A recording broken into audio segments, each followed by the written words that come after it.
Continuamos entonces con nuevas técnicas de producción en horticultura.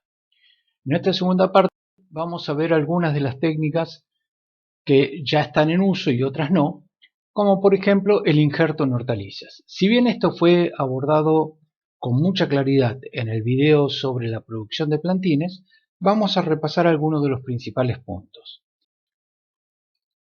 El injerto no se utiliza en todas las especies. Las principales son pepino, melón, sandía y también tomate últimamente. Berenjena, tomate, pimiento, además de las que habíamos mencionado anteriormente. ¿Y cuál es el objetivo? El injerto nace como una necesidad ante la eliminación del bromuro de metilo en la mayoría de los países.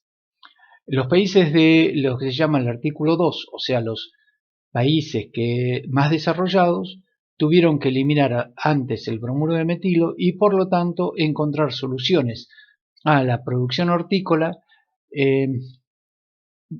para permitirles mantener la producción. Una de esas soluciones fue justamente el uso de injertos. El injerto hoy probablemente el líder sea España, pero también fue muy desarrollado en Israel y también en Japón, que fue previo a España inclusive. Por la eliminación del bromuro de metilo empezaron a aparecer enfermedades que antes no eran un problema. Y básicamente el principal problema, reiteramos, es nematodos. Entonces, para evitar los problemas en raíz, nació el injerto. También por una mejor adaptación de las raíces, lo que permitió el cultivo de determinadas especies en suelos donde antes no se podía cultivar. Y generalmente en la mayoría de los pies se consiguió mayor vigor y un período productivo mayor. Veamos como ejemplo el injerto en pepino. En primer lugar se siembra el cultivar del pepino y el pie, que en este caso es zapallo. Como tienen crecimiento diferente, se estudia el tiempo de crecimiento de uno y el tipo de crecimiento del otro y se siembran con la diferencia de días necesario como para lograr en el momento del injerto un diámetro de tallo similar. Entonces, una vez que tenemos el diámetro de tallo similar, hacemos una incisión en el pie y una incisión en el cultivar. El lugar de la incisión es, como ya lo habíamos visto en el video de producción de plantines, o arriba de o debajo de los cotiledones o arriba de la primera hoja. Entonces, se presentan los plantines, ambos manteniendo la raíz y el pan de tierra, de tierra o de sustrato en este caso, y se hace una fijación con broche. La fijación con broche es fundamental para poder unir los dos tejidos y que pueda haber una soldadura entre ambos y esto permita el flujo de savia y el crecimiento. Y se tienen en una cámara de germinación durante una cámara de post-injerto durante un determinado tiempo hasta asegurarnos que el cultivar se mantiene en forma adecuada y el pie también. Y ahí se cortan la raíz del cultivar y la parte aérea del pie. Y se tiene la planta que nosotros buscamos. En este caso, el injerto en berenjena, también el pie y la variedad tienen que tener diámetros similares o el mismo diámetro. Y en este caso se hace el injerto por aproximación, púa o una guía de cerámica. La guía de cerámica es muy utilizada en Japón, que es una especie de una aguja que se coloca en el pie y sobre esa aguja se coloca el cultivar que nosotros queremos. Se hace la unión, se cubre y se mantiene con alta humedad relativa para asegurarnos el prendimiento. Ahora veamos algo sobre la tecnología integral para la producción de plántulas.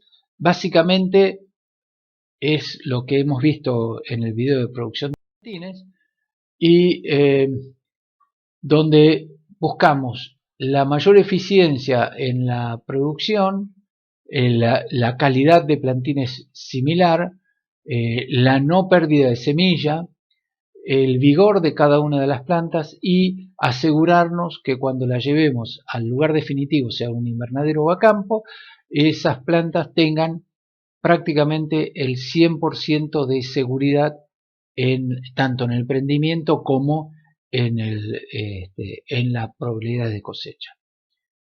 Esta tecnología implica desde el manejo de la humedad, el manejo de la aireación, la rustificación, todo el proceso que hemos visto en la producción de plantines. En cuanto a la biotecnología, otra herramienta cada vez más utilizada, veamos un poco los orígenes o el porqué de la biotecnología. Nosotros tenemos un cultivo ancestral o un cultivo cualquiera que debido a una mutación espontánea en un determinado gen da lugar a lo que nosotros conocemos como el cultivo actual. Eso en forma en la naturaleza, después nosotros vamos mejorando el cultivo tradicional a través de cruzamientos dentro de la misma especie o a veces interespecie. También podemos tener una planta silvestre con características que a nosotros nos interesa, hacemos la edición del genoma y inducimos una mutación para domesticar un gen. Esta mutación se puede hacer vía tradicional, o sea, exponiendo esa planta a diferentes mutagénicos, y de esa forma obtenemos una planta con las características que a nosotros nos importa en un tiempo relativamente breve. Siempre y cuando hayamos tenido la posibilidad de hacer mutar únicamente el gen que a nosotros nos interesa, que no siempre ocurre. Y también hay una técnica que es la de leer el ADN de la planta, eliminar determinadas partes, editarla o reemplazarla. El ADN normalmente se rompe y se repara naturalmente en la naturaleza y las plantas tienen atributos genéticos y físicas, que eso hace que aparezcan las nuevas especies donde tenemos una mejor nutrición, una mayor vida post cosecha, resistencia a enfermedades, tolerancia a sequía, tolerancia a inundaciones y mayores rendimientos. Esto hoy se puede lograr a través de estas técnicas que leen el ADN de la planta y en lugar de hacer múltiples ciclos, que es lo que hacemos habitualmente con el mejoramiento tradicional, en uno o dos ciclos ya tenemos la especie que nosotros estamos buscando, con lo cual reducimos muchísimo la línea de tiempo para obtener una planta nueva. ¿Qué es la biotecnología? En realidad es el uso de métodos de ADN recombinante para alterar o caracterizar genéticamente un organismo vivo. También se lo conoce como ingeniería genética. ¿Qué ejemplos tenemos en biotecnología? Bueno, lo que mencionamos, el ADN recombinante, la transferencia de genes, poder sacar un gen de una especie a otra, la manipulación y transferencia de embriones, el rescate de embriones en plantas donde es muy difícil la reproducción, el cultivo de células y tejidos que nos permite ganar tiempo, acelerar los procesos, la regeneración de plantas de algunas especies que son fundamentales y que se pueden perder por diferentes motivos, lograr anticuerpos monoclonales y la ingeniería de bioprocesos. Aquí tenemos algunos de los ejemplos de los trabajos hechos en biotecnología. Es fundamental lograr en todo un periodo de adaptación y de formación de la nueva especie o del callo y poder después rustificarlo para poder llevarlo a cultivo. En la parte hortícola, en qué hemos tenido avances? En conseguir un tomate con mejor sabor, la resistencia a virus tanto en pepino como en zapallo, la inserción del gen de Bacillus thuringiensis, el BT, en tomate, la inhibición de la maduración en tomate, es una inhibición enzimática, el color de flores alterados que se utiliza como marcador y resistencias a herbicidas. En tomate específicamente el decaimiento lentificado con el mejor sabor, los frutos con alto contenido de licopeno, desde el punto de vista nutricional muy importante, una maduración retardada o impedida y el aumento de sólidos solubles. Estas son características muy deseables en un tomate y que se logran a través de mejoramiento. Básicamente el mejoramiento tradicional, pero también a través de biotecnología. ¿Cuál es el estatus de algunos productos recombinantes? Tenemos algunos como la humulina, que ya tiene aceptación pública, los tomates con mejor sabor también tienen más aceptación, los cultivos con Bacillus thuringiensis, que está en un estadio de testeo, resistencia a virus, que también tiene aceptación pública, y una dilatación en la maduración que está en estudio.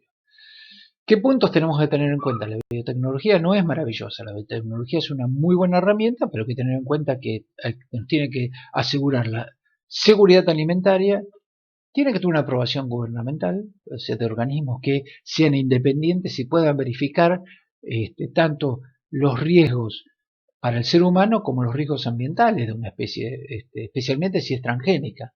El etiquetado obligatorio, que el consumidor sepa que va a ingerir un alimento transgénico.